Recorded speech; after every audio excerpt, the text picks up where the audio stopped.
I called 911. The person who answered was not a police officer. Hello? My 8-year-old voice trembled. Is this emergency services? It sure is. The cheerful male voice on the other end of the phone line answered. What's the trouble, young man? I frowned. Young man? Weren't they supposed to say 911? What's your emergency? Maybe it was his first day. Either way, there was no time to waste. Something's wrong with my mom.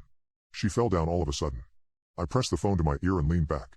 My mother lay where she'd collapsed just minutes ago. Oh no. That's too bad. Someone will be over right away. Click. I dropped the phone and crept over to my mother. The faint rise and fall of her chest was the only way I even knew she was alive. Wait, I hadn't told the ambulance people our address. I ran back to the phone and dialed 911 again. 151 Cliffmore Way. 151 Cliffmore Way, I shouted into the receiver, then hung up. I shut my eyes tight. I wanted to scream, to shatter into a million pieces like the glass that had fallen from my mother's grasp just before she collapsed. But all I could do was wait, hold her hand, and pray. It felt like an eternity before the doorbell rang. I sprang to my feet, but froze when I turned the corner. A short, brown-haired white man was peering through the window with a grin on his face. He rang the bell again, more instantly this time, and I noticed he wore a red nurse's uniform. I let out a sigh of relief. The ambulance people were here. Everything was going to be okay. I yanked the door open. Hello there, young man. The smiling man exclaimed. I read the name Marbus on his name tag, right beside the pens and stethoscope. Where's the unlucky lady? He asked. You mean my mom? I stammered. She's in here.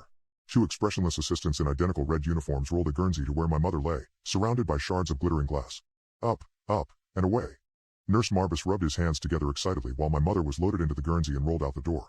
A jolt of helpless fear shot through me. They were taking my mother away. Mister? Can I ride with my mom to the hospital? I asked the smiling man. Hospital? Nurse Marbus wrinkled his forehead, confused. Oh, there's no need for that. We're professionals, you see. As the assistants loaded my mother into the back of the black ambulance, I looked over their shoulders at the sharp and jagged tools hanging from its walls. They weren't like any medical instruments that I'd ever seen. We'll take excellent care of your mother, the smiling man went on, and call as soon as you can see her. Nurse Marbus leapt into the rear compartment, his expressionless assistants climbed into the cab, and the black ambulance began to back out of the driveway. I ran behind it, waving my hands. I wanted to yell at them to stop, but I was just a kid. Who was I to contradict the professionals? I was still standing there 5 minutes later, when flashing red and blue lights came skidding around the street corner. The two police officers muttered into their radios and looked worriedly at the scene in front of them. A crying child, a wide-open door. Did you call 911? A blonde policewoman asked. I did, I nodded, but they already came. They took my mom away. The two police officers looked at each other. I'm afraid that's not possible. We received a call from this location, a child shouting an address, and we're the first ones to respond.